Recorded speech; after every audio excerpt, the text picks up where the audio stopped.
देख रहे इन्फोपीडिया टुडे। विश्व छात्र दिवस किससे कलाम के।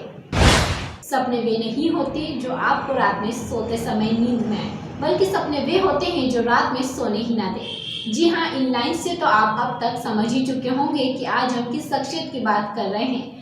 आज यानी 15 अक्टूबर को जो जन्मा वो भारत रत्न, जिसका जन्मदिन आज पूरा विश्व छात्र दिवस के रूप में मनाता है। जी हाँ, आज हम बात कर रहे हैं जिनकी वो जनता के राष्ट्रपति, मिसाइल मैन, एक टीचर, एक वैज्ञानिक, भारत रत्न एपीजे अब्दुल कलाम। कलाम का जन्मदिन 15 अक्टूबर 1931 को हुआ था। साल 2010 में संयुक्त राष्ट्र संघ ने कलाम के जन्मदिन पर विश्व छात्र दिवस की घोषणा कर दी। एपीजे अब्दुल कलाम का पूरा नाम डॉक्टर अबुल पाकिर ज़ैनुल आबिदीन अब्दुल कलाम था। कलाम अपने परिवार में काफ़ी लाडले थे, लेकिन उनका परिवार छोटी बड़ी मुश्किलों से हमेशा ही जूझता रहा था। उन्हें बचपन से ही अपनी जिम्मेदारियों का एहसास हो गया था। उस वक्त उनके घर में बिजली नहीं हुआ करती थी और वे केरोसिन तेल का दीपक जलाकर पढ़ाई किया करते थे। अब्दुल कलाम का अपनी माँ आशिया अम्मा के साथ बहुत गहरा रिश्ता था। उनकी माँ के हाथ का बना नारियल की चटनी के साथ चावल और सांभर पसंदीदा खाना था। डॉक्टर कलाम से संबंधित किताब में लिखा है कि मैं अक्सर माँ के साथ किचन में खाना खाता था। वह मेरा पसंदीदा खाना केले के पत्तों पर परोसती थी। अब्दुल कलाम मदरसे में पढ़ने के बाद सुबह रामेश्वरम के रेलवे स्टेशन और बस अड्डे पर जाकर समाचार पत्र एकत्र करते थे।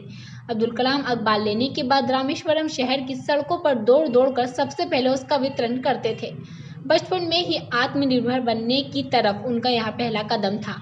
अभियांत्रिकी की शिक्षा के लिए उन्होंने मद्रास इंस्टीट्यूट ऑफ टेक्नोलॉजी में दाखिला लिया व उन्होंने एरोनॉटिकल इंजीनियरिंग में अध्ययन किया। 1962 में वे भारतीय अंतरिक्ष अनुसंधान संगठन में आए।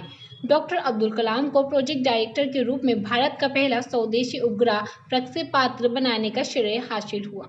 अब्दुल कलाम भारत के मिसाइल कार्यक्रम के जनक माने जाते थे। उन्होंने 20 साल तक भारतीय अंतरिक्ष शोध संगठन यानी इसरो में काम किया और करीब इतने ही साल तक रक्षा शोध और विकास संगठन यानी DRDO में भी। वे 10 साल तक DRDO के अध्यक्ष रहे। साथ ही उन्होंने रक्षा मंत्री के वैज्ञानिक सलाहकार की भूमिका भी निभाई। इन्होंने अग्नि एवं पृथ्वी जैसी मिसाइल्स को स्वदेशी तकनीक से बनाया था। 10 जून 2002 को एपीजे अब्दुल कलाम को अन्ना विश्वविद्यालय के कुलपति डायरेक्टर कलानिधि का संदेश मिला कि प्रधानमंत्री कार्यकाल उनसे संपर्क स्थापित करने की कोशिश कर रहा है, इसलिए आप तुरंत कुलपति के दफ्तर चले आइए ताकि प्रधानमंत्री से आपकी बात हो सके। जैसे ही उन्हें प्रधानमंत्री कार्यकाल से कनेक्ट किया गया, वाजपेयी फोन पर आए और बोले, कलाम साहब, देश को राष्ट्रपति के रूप में आपकी जरूरत है। कलाम ने वाजपेयी को धन्यवाद दिया और कहा कि इस पेशकश पर विचार करने के लिए मुझे 1 घंटे का समय चाहिए। वाजपेयी ने कहा, आप समय जरूर ले लीजिए, लेकिन मुझे आपसे हाँ चाहिए, ना नहीं। शाम तक एनडीए के संयोजक जॉर्ज फर्नांडिस, संसदीय कार्य मंत्री प्रमोद महाजन, आंध्र प्रदेश के मुख्यमंत्री चंद्रबाबू नायडू और उत्तर प्रदेश की मुख्यमंत्री मायावती ने संयुक्त संवाददाता सम्मेलन आयोजित कर कलाम की उम्मीदवारी का ऐलान कर दिया। जब डॉक्टर कलाम दिल्ली पहुंचे तो हवाई अड्डे पर रक्षा मंत्री जॉर्ज फर्नांडिस ने उनका स्वागत किया। कलाम ने एशियाड विलेज में DRDO गेस्ट हाउस में रहना पसंद किया।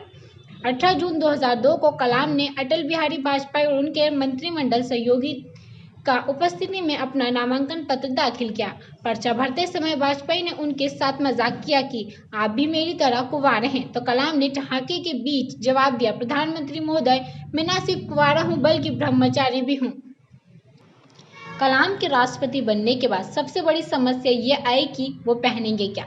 बरसों से नीली कमीज और स्पोर्ट्स शू पहन रहे कलाम राष्ट्रपति के रूप में वो सब नहीं पहन सकते थे। राष्ट्रपति भवन का एक दर्जी था जिसने पिछले कई राष्ट्रपतियों के सूट सिले थे। एक दिन आकर उसने डॉक्टर कलाम की भी नाप ले डाली। कलाम के जीवनीकार और सहयोगी अरुण तिवारी अपनी किताब एपीजे अब्दुल कलाम अलाइव में लिखते हैं, कुछ दिनों बाद दर्जी कलाम के लिए 4 नए बंद गले के सूट सिलकर ले आया। कुछ ही मिनटों में हमेशा लापरवाही से कपड़े पहनने वाले कलाम की काया ही बदल गई। लेकिन कलाम इससे खुद खुश नहीं थे। उन्होंने मुझसे कहा, मैं तो इसमें सांस ही नहीं ले सकता, क्या इसके कट में कोई परिवर्तन किया जा सकता है। परेशान दर्जी सोचते रहा कि क्या किया जाए। कलाम ने खुद ही सलाह दी, इसे आप गर्दन के पास से थोड़ा काट दीजिए। इसके बाद से कलाम के इस कट के सूट को कलाम सूट कहा जाने लगा। मई 2006 में कलाम ने अपने परिवार के करीब 52 लोगों को दिल्ली आमंत्रित किया। ये लोग 8 दिन तक राष्ट्रपति भवन में रुके। कलाम के सचिव रहे PM नायर ने मुझे बताया था, कलाम ने उनके राष्ट्रपति भवन में रुकने का किराया अपनी जेब से दिया। यहाँ तक कि एक प्याली चाय का भी हिसाब रखा गया। वो लोग एक बस में अजमेर शरीफ भी गए, जिसका किराया कलाम ने भरा। उनके जाने के बाद कलाम ने अपने अकाउंट से 3,52,000 रुपये का चेक काटकर राष्ट्रपति भवन कार्यालय को भेजा। 25 जुलाई 2007 को उनका कार्यकाल समाप्त हो गया था। भारतीय मिसाइल प्रोग्राम के जनक और जनता के राष्ट्रपति के रूप में लोकप्रिय हुई पूर्व राष्ट्रपति डॉक्टर APJ अब्दुल कलाम का 27 जुलाई 2015 को शिलांग के IIM में एक व्याख्यान के दौरान गिरने के बाद निधन हो गया।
हर छोटी बड़ी अपडेट्स के लिए बने रहिए इन्फोपीडिया टुडे। नमस्कार।